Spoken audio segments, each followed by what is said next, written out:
오늘 아침 주요 뉴스입니다. 한국 양궁 남자 대표팀이 파리올림픽 단체전에서 금메달을 획득하며 올림픽 3연패를 달성했습니다. 16살 고등학생 사수 반효진은 사격에서 금메달을 땄습니다. 같은 아파트에 사는 주민에게 일본도를 휘둘러 살해한 30대 남성이 경찰에 붙잡혔습니다. 크게 다친 피해자는 병원으로 옮겨졌지만 끝내 숨졌습니다. 영국에서 어린이를 상대로 한 흉기 난동 사건이 벌어졌습니다. 10대 소년이 어린이 댄스 교실에 난입한 뒤 흉기를 휘둘러 어린이 2명이 숨지고 11명이 다쳤습니다. 베냐민 네타냐후 이스라엘 총리가 로켓 공격으로 어린이 등 10여 명이 숨진 현장을 찾아 가혹한 대응을 예고했습니다. 현장에 모인 주민들은 항의 시위를 벌이며 네타냐후 총리에게 책임을 물었습니다. 티몬과 위메프가 법원에 기업 회생을 신청했습니다. 이런 가운데 위메프 측이 정산 미지급 사태를 알면서도 계속 결제를 유도하며 돌려막기에 치중했던 정황이 나왔습니다. 밤 사이 전국 곳곳에 폭염특보가 내려졌습니다. 밤에도 25도를 웃도는 열대야는 올해 7일을 넘어서며 30년 만에 최다를 기록했습니다. 시청자 여러분 안녕하십니까? 화요일 아침 뉴스타트 2부 시작합니다. 한국 양궁 남자 대표팀이 여자 대표팀에 이어서 파리올림픽 단체전에서 3연패를 이뤄냈습니다. 양궁 남자 대표팀은 프랑스 파리 레쟁발리드에서 열린 단체전 결승에서 개최국 프랑스를 5대1로 꺾고 금메달을 목에 걸었습니다. 특히 결승전에서 이번에 처음으로 올림픽 무대를 밟은 이우석 선수가 6발 모두 10점을 꽂아 최고의 기량을 뽐냈습니다. 16살 고교생 국가대표 반효진이 사격에서 금메달을 땄습니다. 반효진은 공기소총 10m 결선에서 단 한 발로 메달색을 가리는 슛오프까지 접전을 벌인 끝에 중국 하위팅을 0.1점 차이로 제치고 우승했습니다. 반효진은 우리나라 하계올림픽 통산 100번째 금메달을 따는 겹경사도 누렸습니다. 파리올림픽에 출전한 우리 선수단 가운데 가장 어린 반효진은 만 16세 10개월 18일에 금메달을 걸어 우리나라 하계올림픽 최연소 우승 기록도 새로 세웠습니다. 영국 북서부 사우스포트에서 어린이를 상대로 한 최악의 흉기 난동 사건이 벌어졌습니다. 현지 시각으로 정오쯤 10대 소년이 어린이 댄스 교실에 난입한 뒤 흉기를 휘둘러 어린이 2명이 숨지고 11명이 다쳤습니다. 부상자 가운데 어린이 6명과 어른 2명은 중태인 것으로 알려졌습니다. 현재 경찰은 흉기를 든 범인이 수업이 진행 중이던 건물에 걸어 들어와 무차별로 공격을 하기 시작했다고 밝혔습니다. 현장에서 체포된 범인은 범행 장소에서 8km 떨어진 마을에 사는 17살 소년인 것으로 알려졌지만 범행 동기는 확인되지 않고 있습니다. 베냐민 네타냐후 이스라엘 총리가 골란고원 축구장 공습 현장을 찾아 가혹한 대응을 예고했습니다. 네타냐후 총리는 피해 현장에서 희생자들에게 헌화한 뒤 이란의 지원을 받은 헤즈볼라가 이란산 로켓을 쏴서 12명의 순수한 영혼들을 앗아갔다고 주장했습니다. 그러면서 이스라엘의 대응은 가혹할 것이라고 강조했습니다. 네타냐후 총리가 방문하는 동안 주민 200여 명은 살인자라고 외치며 항의 시위를 벌이기도 했습니다. 일본 도로를 이용해 같은 아파트 주민을 살해한 30대 남성이 붙잡혔습니다. 서울 서부경찰서는 살인 혐의로 30대 A씨를 A씨의 집에서 긴급 체포해 조사하고 있습니다. A씨는 어젯밤 11시 20분쯤 서울 은평구에 있는 아파트 부근에서 같은 아파트 주민에게 80cm 길이의 흉기를 휘둘러 숨지게 한 혐의를 받고 있습니다. 경찰은 A씨가 음주 상태는 아니었으며 두 사람의 관계와 범행 동기를 조사하고 있다고 밝혔습니다. 어제 한국부동산원 청약홈에 접속자가 몰려서 홈페이지 먹통 사태가 이어지며 한국부동산원이 청약 접수 마감 시간을 연장하기로 했습니다. 한국부동산원은 어제 접수한 단지 가운데 동탄역 롯데캐슬 무순위 청약 접수에 대해 청약 접수일을 오늘까지로 하루 더 늘리기로 했습니다. 다만 접수 마감 시간 연장은 어제에 한정해서 운영하며 오늘부터는 기존 접수 시간인 오전 9시부터 오후 5시 반까지 동일하게 운영한다고 강조했습니다.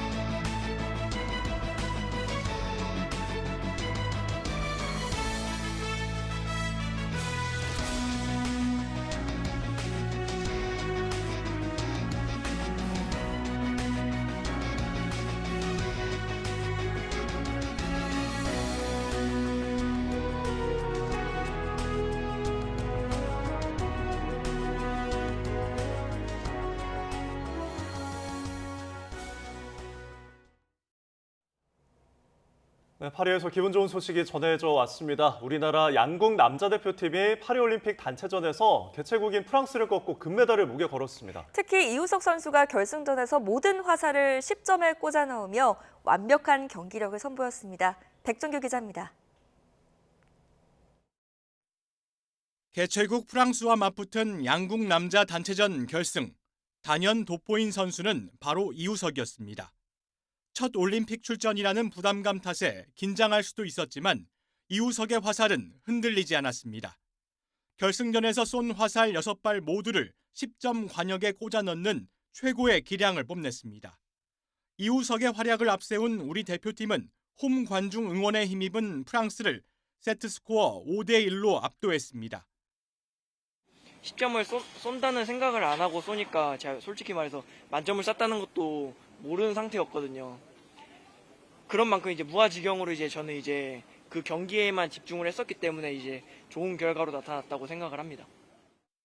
무엇보다 우리 선수들의 팀워크가 돋보였습니다. 세계 최고의 공사 김우진은 위기 때마다 10점을 쏘아 올리며 맏형 역할을 충실히 했습니다. 일단 저희가 긴장되는 상황 속에서 경기를 또 많이 하다 보니까 어느 정도 적응이 됐던 것도 있는 것 같고, 또 뒤에 감독님께서 항상 좋은 말씀 많이 해주시고, 천재 막내 김재덕 역시 위기 때마다 분위기 반전에 힘을 보탰습니다. 10점을 기록할 때마다 포효하며 형들에게 힘을 불어넣었고, 결승전에서 8점이 한 발 나왔지만 나머지 5발 모두 10점을 쏘면서 강심장다운 면모를 보였습니다. 모든 걸 쏟아부어 결국 완벽한 결과를 만들어낸 우리 남자 양궁 대표팀. 이번엔 파리에서 값진 금메달을 목에 걸며 세계 최강임을 증명해냈습니다. YTN 백종규입니다. 네, 한편 사격에서는 16살 고등학생 사수 반효진이 10m 공기 소총에서 금메달을 명중시켰습니다. 이번 대회 우리 대표팀의 4번째 금메달이자 우리나라 역대 하계올림픽 100번째 금메달이었습니다. 프랑스 파리에서 계속해서 이경재 기자입니다. 반효진이 마지막에 쏜 총알이 10.4점, 중국 황혜팅은 10.3점을 기록합니다. 단 0.1점 차, 반효진이 극적으로 금메달을 확정하는 순간이었습니다. 본선에 1위로 통과한 반효진은 결선 첫 10발에서 황희팅의 0.1점 차 2위에 올랐습니다. 2발씩 쏘며 1명씩 떨어지는 엘리미네이션 시리즈. 우승을 눈앞에 뒀던 반효진은 마지막 2발을 9점대에 맞춰 황희팅의 슛오프를 허용했지만 마지막 한 발에서 활짝 웃었습니다. 가장 떨리는 순간에 가장 자신 있게 방어쇠를 당겼습니다. 사격에서 2번째, 대표팀의 4번째 금메달을 안긴 반효진은 76년 몬트리올 대회 레슬링 양정모 선수부터 시작해 역대 우리나라의 하계올림픽 통산 100번째 금메달리스트에 이름을 올렸습니다. 공교롭게 역대 최연소 금메달 기록도 갈아치웠습니다. 제가 마지막 발을 빼버린 바람에 조마조마하게 아마 시청을 하셨을 거라고 생각이 듭니다. 일단 너무 죄송하고요. 그래도 끝까지 응원해주셔서 너무 감사드리고, 아직까지는 실감이 잘 안 나는데요. 너무 기쁘고 2번째 금메달이라고 해서 너무 영광입니다. 벌써 금 2개, 은 2개로 대표팀의 최고 효자 종목으로 떠오른 사격. 오예진에 이어서 반효진까지 우리 10대 명사수들이 이곳 멀리 프랑스에서 행복한 올림픽의 꿈을 실현하고 있습니다. 프랑스 파리에서 YTN 이경재입니다. 일본 국적을 포기하고 태극마크를 단 독립운동가 후손 허미미 선수가 파리올림픽 유도 여자 57kg급에서 값진 은메달을 따냈습니다. 허미미는 프랑스 파리 샹드바르스 아레나에서 열린 유도 여자 57kg급 결승에서 캐나다의 크리스타 데구치에 석패했습니다. 허미미는 데구치와 팽팽한 힘겨루기를 펼치며 정규 시간 안에 승부를 보지 못했고 골든스코어에 돌입한 뒤 3번째 지도를 받아 반칙패해 결국 은메달을 목에 걸었습니다. 이번 파리올림픽에서 나온 우리나라 유도의 첫 메달이자 한국 여자 유도의 올림픽 은메달로는 지난 2016년 리우데자네이루 대회 48kg급 정보경 이후 8년 만입니다. 허미미는 독립운동가 허석 선생의 5대 손으로 한국인 아버지와 일본인 어머니 사이에서 태어났고 별세한 할머니의 유언에 따라 한국 국적을 택한 뒤 태극마크를 달았습니다.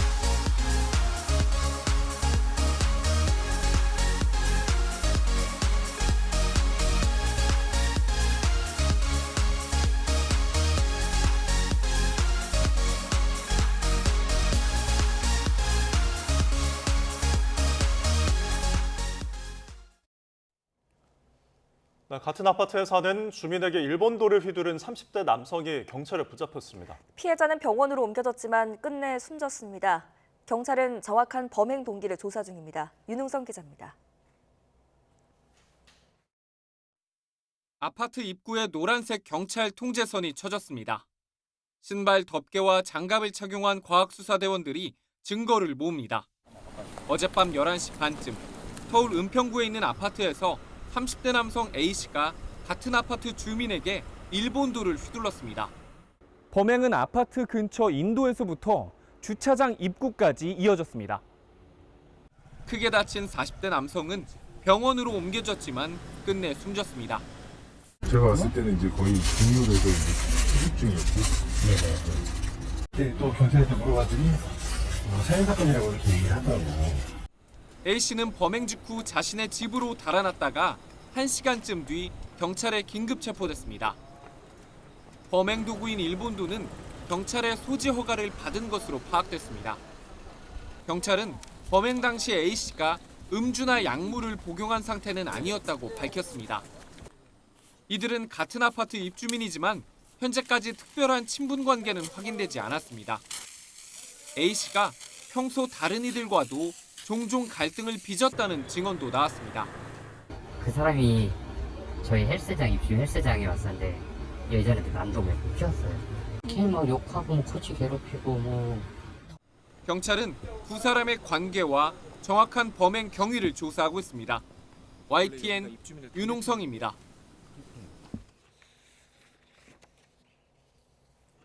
사건 사고고 한 줄 뉴스입니다. 유명 정신과 의사가 운영하는 병원에서 다이어트 약 중독으로 입원 치료를 받던 30대 여성이 장폐색 증세를 호소해도 치료가 이루어지지 않고 방치되다가 결국 숨졌다는 내용의 고소장이 접수돼 경찰이 수사에 나섰습니다.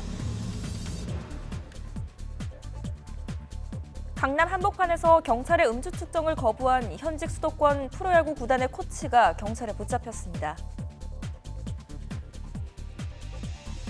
배우 백유식 씨가 전 연인이 재작년 출간한 수필집에 자신과의 만남이나 결별 과정 등에 관한 지나치게 내밀한 내용이 담겨 명예를 훼손하고 사생활을 침해한다며 낸 소송에서 이 사생활이 언급된 부분을 삭제하라고 명령한 하급심 판결이 대법원에서 확정됐습니다. 수도권 일대에서 무자본 갭 투자 방식으로 세입자 99명으로부터 임대차 보증금 205억 원을 가로챈 일당이 2심에서도 징역 10년인 중형을 선고받았습니다. 대낮에 강남 논현동 인근에서 약물에 취한 상태로 운전을 하다 사고를 낸 혐의로 40대 운전자가 경찰에 붙잡혔습니다. 순찰 중이던 경찰들이 호흡곤란에 시달리던 생후 300여 된 영아를 발견하고 병원 응급실로 후송해 생명을 구했습니다. 일용직 노동자인 고객이 사무원으로 직업을 속이고 사망보험을 들었다고 해도 계약 기간 중 통지 의무 위반한 것으로 볼 수가 없다며 보험을 해지할 수 없다는 대법원 판단이 나왔습니다. 초등학교 인근에서 6살 어린이를 흉기로 위협한 혐의로 50대 A씨가 징역 6개월에 집행유예 2년을 선고받았습니다. 층간소음으로 갈등을 빚던 이웃을 때리고 흉기로 위협한 50대 남성에게 법원이 징역 1개월을 선고했습니다. 사법농단 의혹 사건 1심 재판에서 무죄를 선고받은 양승태 전 대법원장이 대법원 심리 형사사건 변호를 맡으며 변호사 활동에 본격 나섰습니다. 지금까지 한주 뉴스였습니다. 네, 영국에서 어린이를 상대로 한 최악의 흉기난동 사건이 발생해 영국 전역이 큰 충격에 빠졌습니다. 10대 소년이 어린이 댄스 교실에서 마구 흉기를 휘둘러 13명이 숨지거나 다쳤습니다. 박희재 기자입니다. 영국 북서부의 한적한 마을인 사우스포트. 현지 시각으로 정오쯤 흉기를 든 10대 소년이 어린이 댄스 교실에 난입했습니다. 당시 여름방학을 맞은 6살에서 11살까지 어린이를 상대로 수업이 한창이었습니다. 범인이 마구 흉기를 휘두르는 사이 일부 어린이들은 온몸에 상처를 입은 채 거리로 뛰쳐나왔습니다. Mayhem were just all street members looking after the girls while they were bleeding to death basically. 끔찍한 흉기 난동으로 어린이 11명이 숨지거나 다쳤습니다. 또 범인에 맞서 어린이를 보호하던 어른 2명은 중상을 입었습니다. 경찰에 체포된 범인은 8km 떨어진 마을에 사는 17살 소년으로 확인됐습니다. The investigation is in its early stages and the motivation for the incident remains unclear. 키어 스타머 영국 총리는 이번 사건으로 온 국민이 큰 충격을 받았다며 희생자와 가족들에게 애도의 뜻을 전했습니다. 영국에서 어린이를 상대로 한 최악의 공격은 지난 1996년에 일어났습니다. 40대 남성이 초등학교에 들어가 권총으로 어린이 16명을 살해했으며 이 사건을 계기로 영국에선 권총의 개인 소유가 금지됐습니다. YTN 박희재입니다. 베냐민 네타냐후 이스라엘 총리가 로켓 공격으로 어린이 10여 명이 숨진 현장을 찾아 가혹한 대응에 나설 거라고 강조했습니다. 하지만 현장에 모인 시위대뿐 아니라 국제사회는 확전 대신 조속한 휴전을 촉구하고 있습니다. 이경아 기자입니다. 지난 주말 벌어진 로켓 공격 현장을 찾은 베냐민 네타냐후 이스라엘 총리. 숨진 어린이 12명을 기리며 공격을 자행했다고 지목한 헤즈볼라에 보복을 공언했습니다. הם הילדים של כולנו.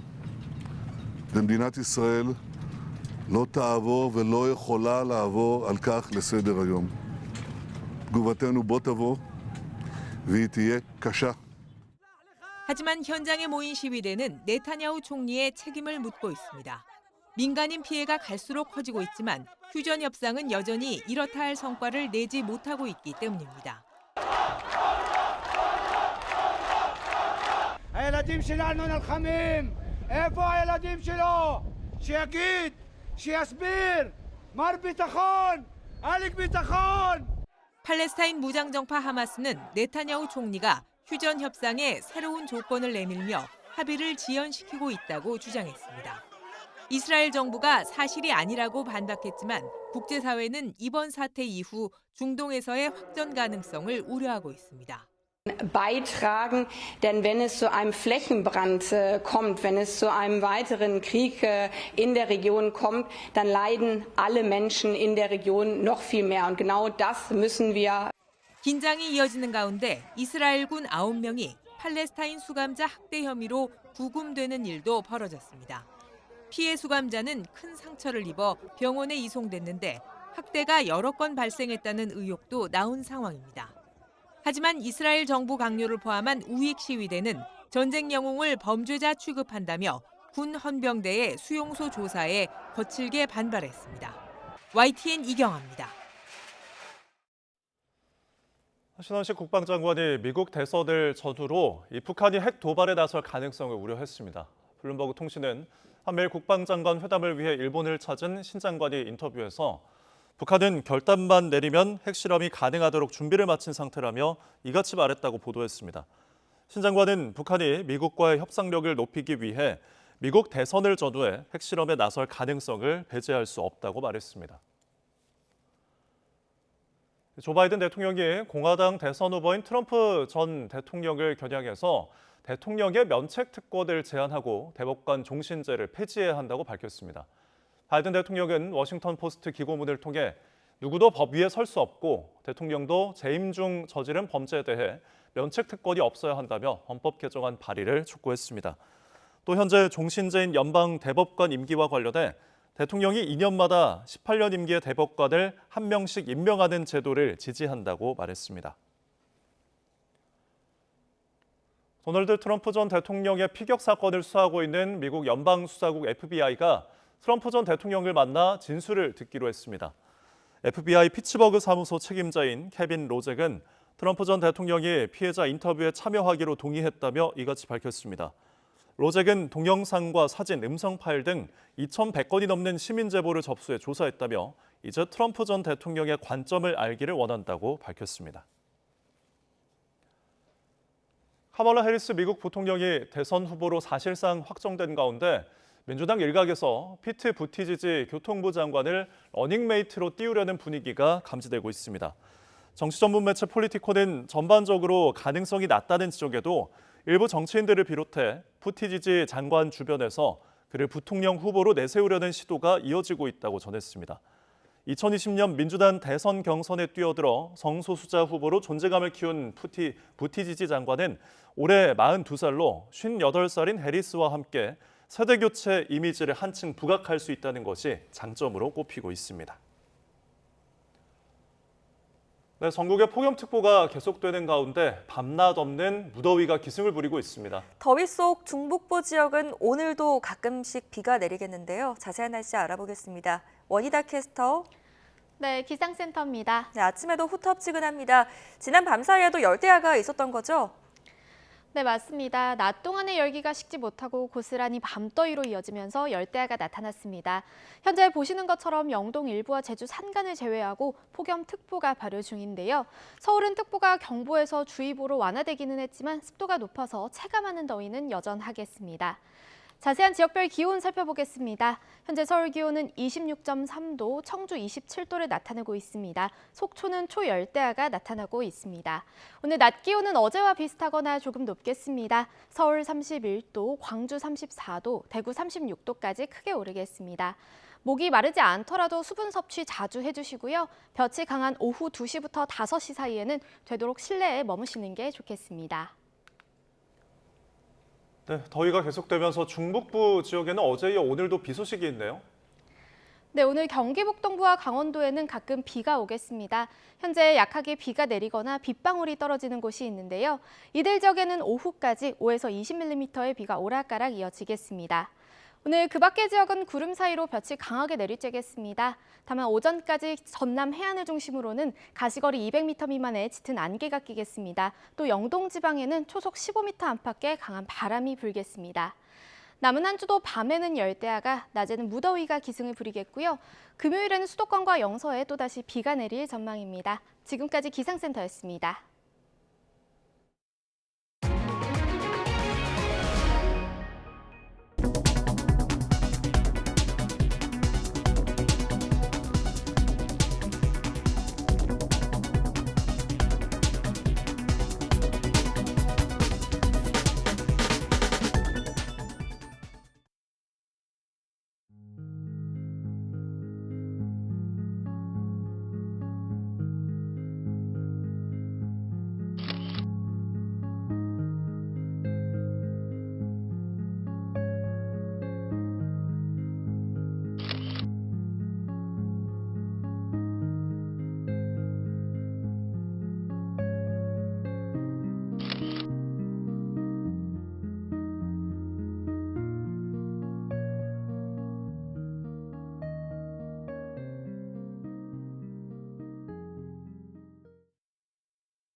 법무부가 티몬과 위메프 미정산 사태와 관련해 구영배 큐텐그룹 대표 등을 출국 금지 조치했습니다. 대상자는 구 대표와 묵주영 큐텐코리아 대표, 류광진 티몬 대표, 류화현 위메프 대표 등 4명입니다. 네, 티몬 위메프 사태 최고 책임자인 모 회사 큐텐 구영배 대표가 이 사재까지 활용해 유동성 확보에 나서겠다며 입장을 밝혔습니다. 모습을 드러나지 않은 채 이메일로 입장문만 배포한 건데 사태의 원인과 책임에 대해서는 이런 반구도 없었습니다. 박기환 기자입니다. 티몬 위메프 사태가 시작된 지 일주일 만에 모 회사 큐텐의 구영배 대표가 내놓은 건 2장짜리 서면 입장문이었습니다. 머리 숙여 깊은 사죄를 올리고 모든 책임을 통감한다면서 자신의 큐텐 지분 등 사재까지 활용해 유동성 확보에 나서겠다고 말했습니다. 특히 큐텐이 가진 해외 자금을 유입하고 지분을 처분하거나 담보로 자금을 조달해 소비자 환불, 파트너사 지연이자 지급 등에 나서겠다는 대책을 내놨습니다.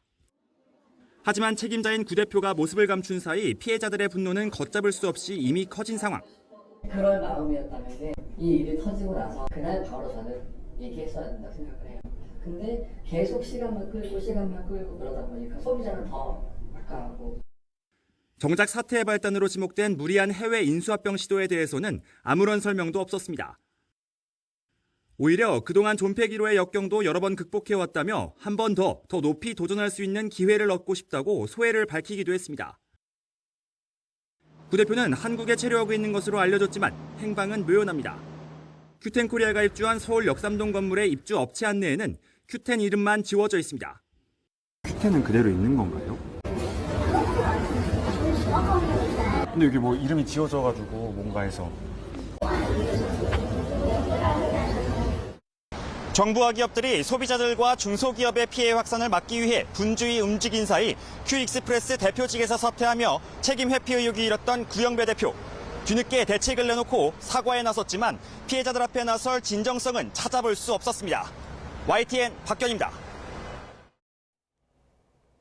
국회 정무위원회는 오늘 전체 회의를 열고 티몬 위메프의 판매 대금 정산과 환불 지원 사태 책임론에 대한 현안 질의를 진행합니다.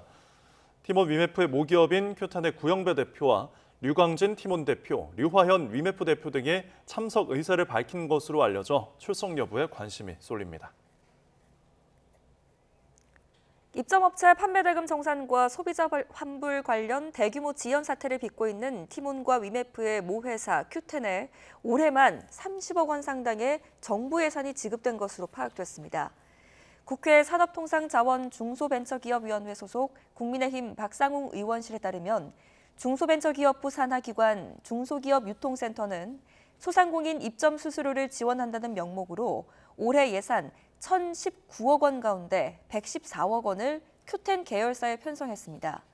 이 가운데 30억 원은 이미 지급을 마쳤고 정산 지연 문제가 불거진 티몬과 위메프에는 각각 5억 8천여만 원과 6억 3천여만 원이 흘러 들어간 것으로 보입니다. 위메프 측이 정산 미지급 사태가 벌어진 것을 알면서도 계속 결제를 유도하는 등 이른바 돌려막기에 치중했던 정황이 나왔습니다. YTN 취재진이 위메프 본사에 있는 류화현 대표 박에서 발견한 수첩에는 위메프의 상황을 암 3기 수준이라고 비유한 메모가 발견됐습니다. 또 최소 금액으로 현재까지 온 거 답이 없는 상황이라며 회사의 위기를 직접 언급한 대목도 확인됐습니다. 다른 직원들의 수첩에서도 정산 지연 사태가 수면 위로 떠오르기 전인 지난 9일 내부 회의에서 정산 이슈를 논의한 내용이 다수 발견됐습니다. 다음 소식입니다. 어제 청약 홈페이지 접속이 마비되면서 한국부동산원이 급기야 접수 마감 시한을 연장했습니다. 당첨이 되면 큰 시세 차익을 기대되는 아파트 청약이 동시에 진행되면서 접속자가 몰렸기 때문인데요. 청약홈에 접속하는 게 로또라는 말까지 나올 정도였습니다. 최두희 기자입니다.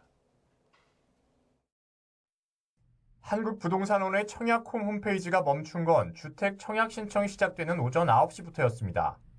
무려 200만 명이 넘는 청약 신청자가 몰리면서 접속이 지연됐고 신청자들이 겪은 불편은 이만저만이 아니었습니다. 청약 신청을 하기까지 3시간이 넘게 기다렸다는 사례도 있었습니다. 얘기를 하다가도 갑자기 또 접속이 돼서 별자리 진행하면 또다시 페이지가 잘못됐다는 오류가 또 나오고 또 다시 또 그래서 전부 다 얘기를 다시 인식하게 해야 되는 또 문제가 생겼거든요. 그래서 도저히 너무 불편해서 안 되겠다 싶어서 고객센터에 전화했더니 아예 전화 자체를 안 받더라고요.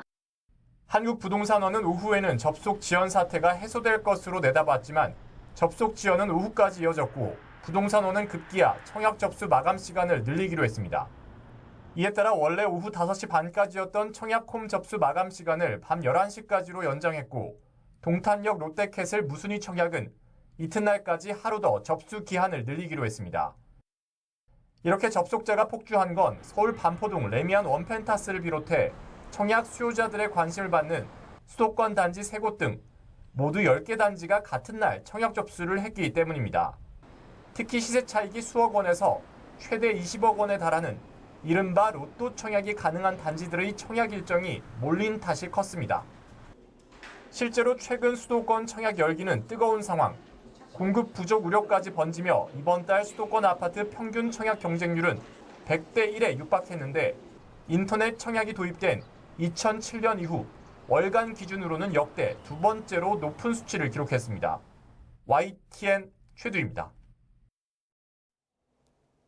수도권 일대에서 200억 원대 전세 사기를 벌인 일당이 항소심에서도 1심과 같이 징역 7년에서 10년을 선고받았습니다. 앞서 검찰은 악질적인 중대 범죄에 더 무거운 형이 선고돼야 한다고 주장했지만 항소심의 판단은 달라지지 않았습니다. 김태원 기자입니다. 공인중개사 사무소 대표 연모 씨는 지난 2021년부터 1년 반 동안 수도권 일대에서 대규모 전세 사기를 벌여 재판에 넘겨졌습니다. 이른바 무자본 갭 투자 방식으로 세입자 99명으로부터 가로챈 임대차 보증금만 205억 원에 달하는 것으로 조사됐습니다. 특히 연 씨와 공범들은 서울 구로구와 경기 부천, 인천의 지사를 두고 직급과 역할을 나눈 뒤 그룹 채팅방 등을 통해 범행에 필요한 각종 지시사항을 전파한 것으로 나타났습니다. 항소심 재판부는 연 씨에게 1심과 마찬가지로 징역 10년을 선고하고 팀장 장모 씨, 명의를 빌려준 이모 씨에게는 징역 7년을 각각 선고했습니다. 재판부는 연 씨가 대표로 있던 사무소는 회사 조직과 유사하게 직책과 역할이 분담됐고 이른바 동시진행 수법으로 거래하는 방법 등에 관한 교육도 이루어졌다며 1심과 같이 이들의 범죄단체 조직과 활동 혐의를 유죄로 인정했습니다. 또 항소심에서 일부 피해자가 보증보험을 통해 피해액을 대위변제받았고 연 씨 등이 일부 피해자에게 30만 원씩 형사공탁했지만 이를 두고 피해 회복이 이루어졌다고 평가할 수 없다고 설명했습니다. 앞서 연 씨 등은 형이 너무 무겁다며 검찰은 악질적인 중대범죄에 더 무거운 형이 선고돼야 한다며 각각 항소했습니다. 그러나 재판부는 양측 주장이 이미 1심에서 충분히 고려됐다며 형량을 그대로 유지했습니다. YTN 김태원입니다. 오늘의 경제 일정입니다. 금융감독원이 별도의 검사반 6명을 오늘 오전 9시부터 서울 강남구 큐텐 테크놀로지 본사에 투입합니다. 검사반이 현장에서 상품 배송 관련 자료를 확보하면 환불 절차가 빨라질 걸로 예상됩니다. 상당한 시세 차익이 기대되는 이른바 로또 청약 일정이 맞물리면서 어제 청약 홈페이지가 마비됐죠. 사상 처음으로 청약 시간이 연장되기도 했는데요. 오늘도 이들 단지에 대한 일반 공급 청약과 무순위 청약 접수가 이어집니다. 역시 많은 신청자가 몰릴 것으로 예상됩니다. 올해부터 2차 베이비부머 세대가 은퇴에 접어든 가운데 통계청이 고령층의 고용 실태를 분석한 자료를 내놓습니다. 지난해 조사에선 고령층의 경제활동 참가율이 60%를 넘어서며 역대 최고치를 기록했습니다. 올해 6월부터 정부가 소액으로도 투자가 가능한 개인 투자용 국채를 내놓으면서 투자자들의 관심이 이어지고 있는데요. 정부가 다음 달에 발행할 국채 계획을 오늘 발표합니다. 발행 규모와 함께 국채에 적용될 표면금리와 가산금리도 함께 공개됩니다. 소비자원은 휴대전화 앱을 통해 재테크를 하는 이른바 앱테크의 서비스 운영 실태 조사 결과를 내놓습니다. 이용자 1,000명을 대상으로 이용 실태와 개선 사항 등을 설문조사한 결과입니다.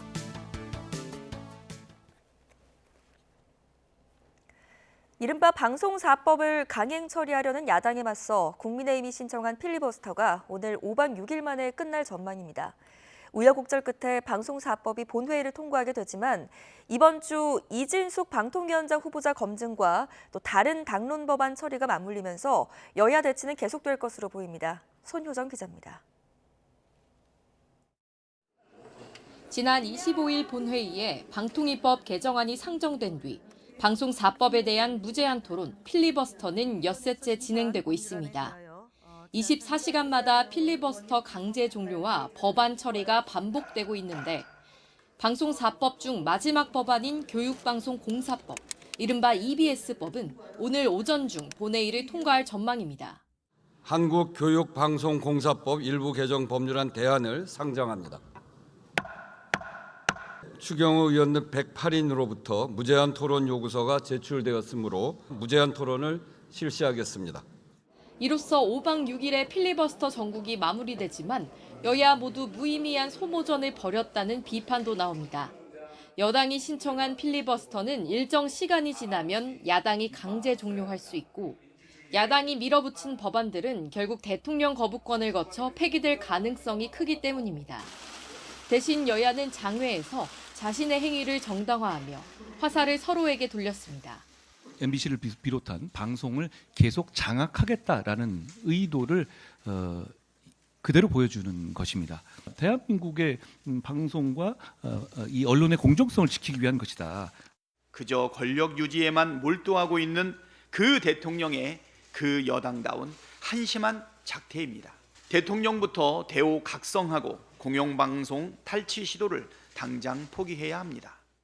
이례적인 3일 연속 청문회와 현장 검증까지 진행했던 과방위는 여야 입씨름 끝에 이진숙 방송통신위원장 후보자에 대한 인사청문 보고서 채택을 미뤘습니다. 결과 보고서를 채택하지 않고 또 탄핵으로 마무리된다면 그것은 민주당이 민생을 철저히 외면한 것이라고밖에 볼 수가 없습니다. 이런 것이 이재명 전 대표님의 먹사니즘이냐고. 일일이 열거하기도 힘들 정도로 부적격 사유가 쌓이는 자, 이진숙 후보자입니다. 부적격을 명시한 채택도 아닙니다. 그냥 수사기관으로 보내야 합니다.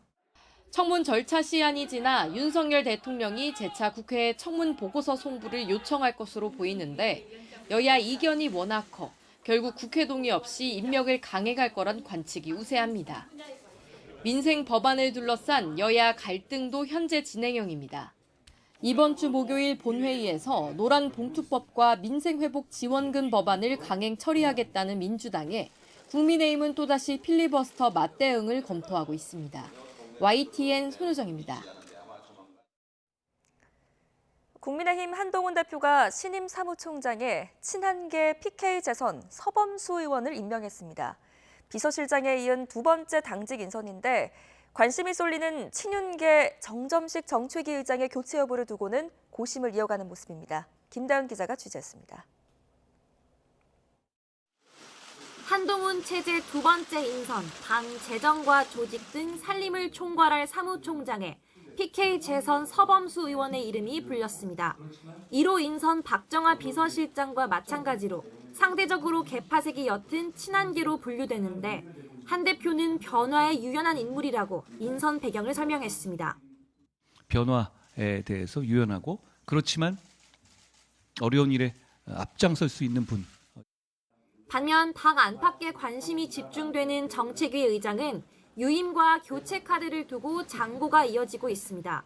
한 대표 본인과 장동혁 최고위원, 진종호 청년 최고위원의 추후 뽑힐 지명직 최고위원까지 최고위원 9명 중 이른바 친한계는 4명.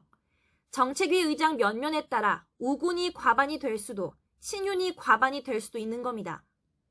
친한계 중심으론 당 수장이 바뀌면 임기와 관계없이 물러나는 관례를 언급하며 정점식 의장의 결단을 기대하는 기류도 감지됩니다. 거듭된 원포인트 인선 역시 당내 여론을 지켜보는 속도 조절과 함께 물밑 조율을 위한 시간 벌기 차원이란 해석도 나옵니다. 임명권은 대표께서 갖고 계시니까 임기가 1년이다 2년이다 하는 건 별 의미는 없을 것 같다. 물론 원내대표와의 인선 협의 대상에다 의원총회 추인까지 필요한 정책위 의장 교체 명분이 없단 목소리도 적잖습니다. 여기에 한 대표와 친윤계 대립 구도가 초반부터 불거지면 당의 부담으로 작용할 수 있다는 우려도 제기됩니다. 정점식 의원 합리적이고 일 잘하니까 굳이 정점식 의원을 교체할 필요까지는 없고 60%가 넘는 전당대회 지지율을 거론하며 한 대표 일부 지지자의 단체 행동까지 수면 위로 오르는 가운데 정 의장은 여전히 말을 아끼는 상황. 사퇴해라 이런 식의 댓글 남기고 있는데 좀 어떻게 보세요? 글쎄요, 정치적 표현의 자유 아니겠습니까? 한 친윤계 의원은 YTN과 통화에서 인사권을 가진 당대표가 여론을 의식하는 모습은 보기 좋지 않다며 빠른 결단을 촉구하기도 했습니다. 적극적 변화 쇄신을 명분으로 하는 친한계 지도부 구축과 친윤계와의 전면전을 피하는 탕평의 갈림길이 한 대표 체제 연착륙의 주요 변수로 떠올랐습니다. YTN 김다연입니다. 국회 과학기술정보방송통신위원회는 전체회를 열고 지난주 사흘 동안 인사청문회를 거친 이진숙 방통위원장 후보자의 청문보고서 채택 여부를 논의했지만 여야 이견에 결론을 내지 못했습니다. 여당 의원들은 이번 청문회가 검증을 넘어 공직 후보자에게 얼마나 심한 인신공격을 할 수 있는지 보여주는 경연장 같았다며 야당이 부적격이라고 생각하면 그대로 기록해 보고서를 채택하자고 요구했습니다. 하지만 야당 의원들은 이 후보자의 과거 법인카드 유용 의혹이나 극우 역사관, 노조 탄압 정황 등을 문제 삼아 보고서 채택 여부를 논할 것도 없이 이 후보자는 수사기관으로 가야 한다고 채택을 거부했습니다.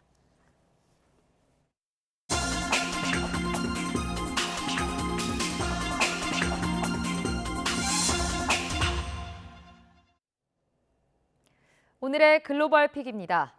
미국 서부의 산불이 자고 나면 2배로 커지는 등 올해 최악의 상황으로 치닫고 있습니다. 최근 미국에서는 110여 곳에서 불이 나 서울시의 12배에 이르는 면적을 태워버렸습니다. 신웅진 기자가 전해드립니다. 파크 파이어로 불리는 캘리포니아주 북쪽 지역의 산불이 심각합니다. 지난 주말 24시간 만에 2배로 커지는 등 화마가 1,400여 제곱킬로미터의 숲을 삼켜버렸습니다. 100여 채의 건물이 파괴되고 수많은 이재민이 발생했는데 현지 시간 28일 현재 진화율은 12%에 불과합니다. 캘리포니아주 역대 7번째 규모인데 85명이 숨지고 주택 11,000채를 불살라버린 2018년 파라다이스 산불의 악몽을 다시 떠올리게 합니다. I'm just trying to figure out what we're doing. That's all. We gotta have a place to land.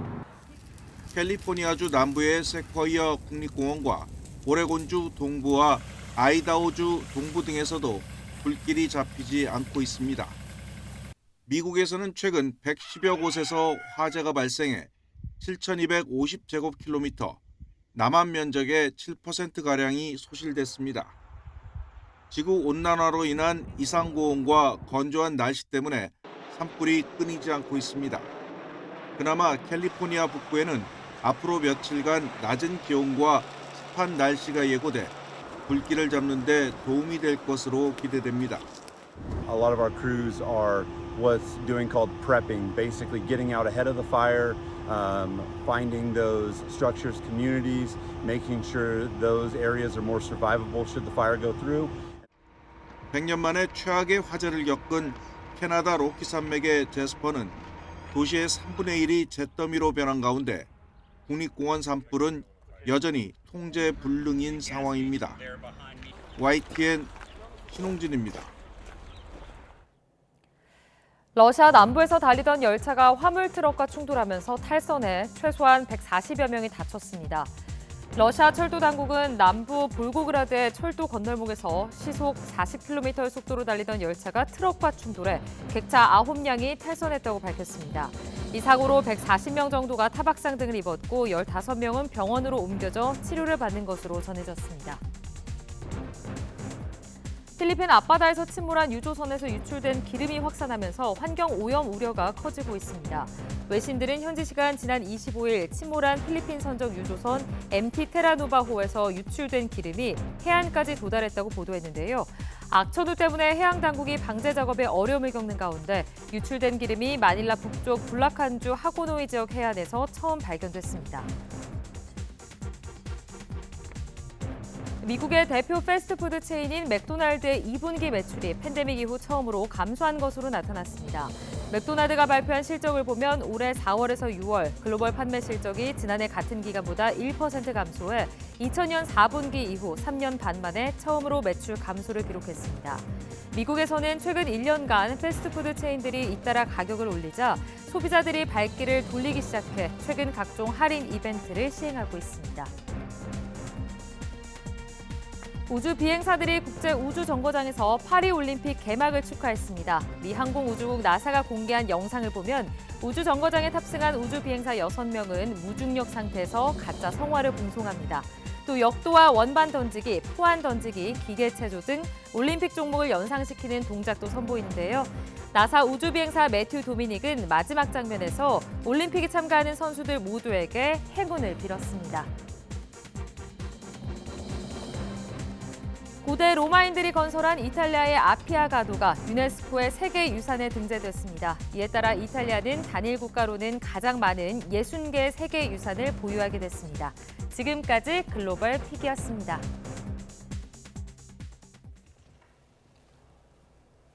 성남시 체육회가 양궁과 배드민턴 2개 종목에 학생 운동부를 창단했습니다. 고등학교에 해당 운동부가 없어서 다른 지역으로 전출을 가야 했던 학생들의 불편이 사라질 것으로 보입니다. 최명신 기자입니다.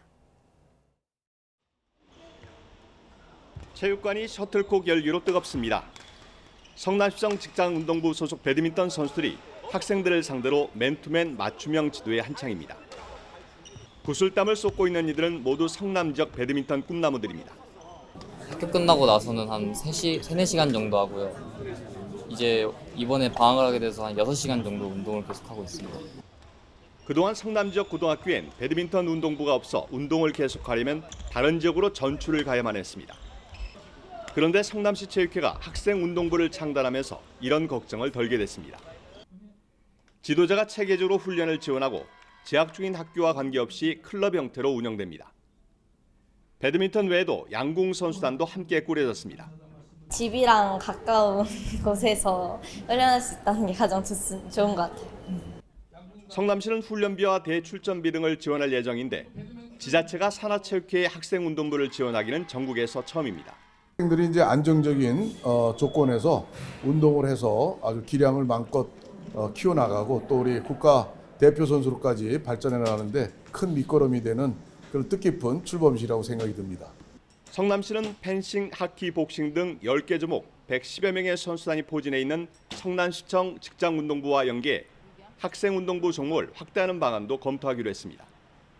YTN 최명신입니다. 최근 짧은 시간에 집중적으로 내리는 비로 전국 곳곳에 피해가 컸는데요. 울산에서는 이런 극한호우에 대비하기 위한 대용량 배수차가 도입됐습니다. 보도에 오태인 기자입니다. 소방방수차에서 시원한 물줄기가 쏟아집니다. 방수차에 물을 공급하는 건 대용량 배수차. 오로지 물을 끌어오는 기능에 초점을 맞춰 만들어졌습니다. 1분에 물 25톤을 끌어오는 힘을 가졌습니다. 같은 기능을 이용해 고인물을 빼내는 배수 작업도 활용 가능합니다. 기존의 배수 작업에 활용하던 대용량 방사포보다 운용도 더 쉽습니다. 설치 시간과 인력도 적게 들어 짧은 시간 많은 비를 쏟아붓는 극한호우에 대응할 수 있습니다. 기존의 그 대용량 방사포 시스템은 설치하는 데만 한 3시간 정도 걸립니다. 근데 이번에 저희들 도입한 대용량 배수차는 1시간 정도 걸리기 때문에 시간 면에서도 효율적입니다. 배수차에 실리는 펌프 무게도 30에서 40kg에 불과해 사람이 직접 나를 수 있어 어디든 설치할 수 있습니다. 폭우에 침수가 우려되는 지역에 빠르게 설치할 수 있어 피해를 막는 데 큰 역할이 기대됩니다. 2대를 우선 도입한 울산시는 집중호우에 빠르게 대처해 침수에 대응한다는 계획입니다. 집중호우나 태풍이 아주 늘어나고 있어서 침수 예방을 위한 특수 차량을 선제적으로 도입을 했습니다. 우리 울산시는 시민의 생명과 재산을 지키는데 최선을 다하겠습니다. 이번에 울산에 도입된 대용량 배수차가 많은 비에도 시민의 재산과 생명을 지키는 파수꾼 역할을 할지 주목됩니다. YTN 오태인입니다. 밥심으로 산다는 말이 있지만 쌀 소비량은 갈수록 줄고 있습니다. 실제로 쌀이 남아 돌고 값이 폭락하면서 농민들이 울상을 짓고 있는데요. 네, 이런 가운데 농협이 각급 기관 단체와 손을 잡고 대대적인 소비 촉진 운동을 펼치고 있습니다. 김범한 기자가 취재했습니다. 정부는 얼마 전에 쌀 재고 5만 톤을 시장에서 사들였습니다. 80kg 한 가마 쌀값이 18만 원 선으로 정부가 약속한 20만 원 아래로 떨어졌기 때문입니다. 벼가 한창 생육기에 들어간 논입니다. 이르면 다음 달 말부터 올해 일모작 조생종 햅쌀이 나올 예정입니다. 그래서 애초 농민단체 등이 가격 안정을 위해 정부가 사들이도록 요구한 쌀 격리 물량은 15만 톤. 하지만 정부는 나머지 10만 톤은 쌀 판매 촉진 등으로 격리와 같은 효과를 내겠다고 밝혔습니다. 아침밥 드시라고 광주의 지하철 이용객이 가장 많은 상무역에서 출근길 시민을 대상으로 쌀 소비 촉진 캠페인이 펼쳐집니다.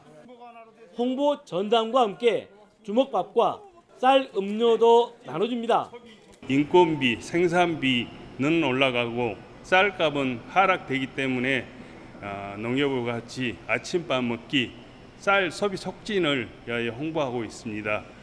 지금 농업 농촌 어려움을 조금이라도 시민들이 알아주셔서 쌀 소비하는데 앞장서 주셨으면 고맙겠습니다. 앞서 농협 광주본부는 미리 쌀 5만 포 팔기 운동을 시작했습니다. 학교도 직접 방문해 집중력을 높이고 신체 발달을 돕는 아침밥 먹기 캠페인도 벌였습니다. 이에 농협 모든 임직원들은 전국적으로 아침밥 먹기 등 영양 성분이 골고루 갖춰져 있는 쌀 중심의 건강한 식문화를 정착시키고 쌀값 안정에 기여하고자 오늘 행사를 준비하게 되었습니다.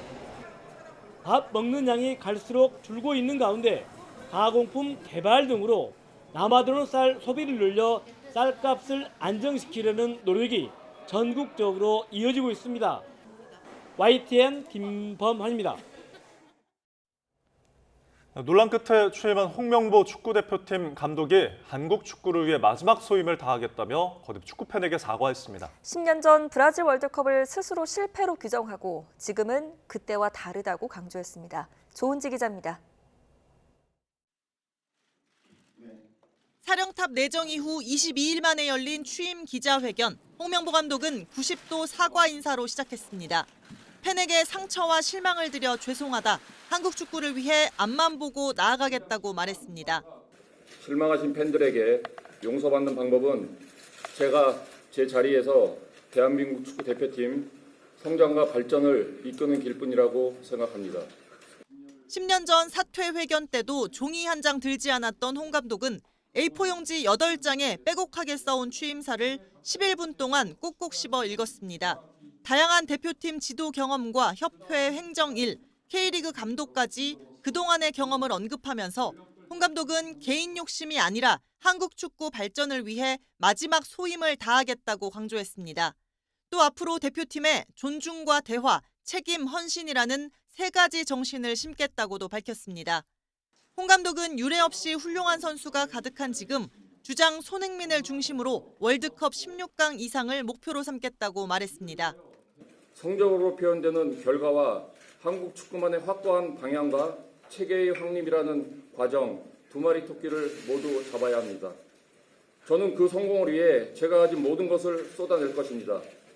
꼭 10년 전 브라질 월드컵을 스스로 실패라고 규정한 홍 감독은 이른바 의리 엔트리를 인정하면서 지금은 다르다고 했습니다.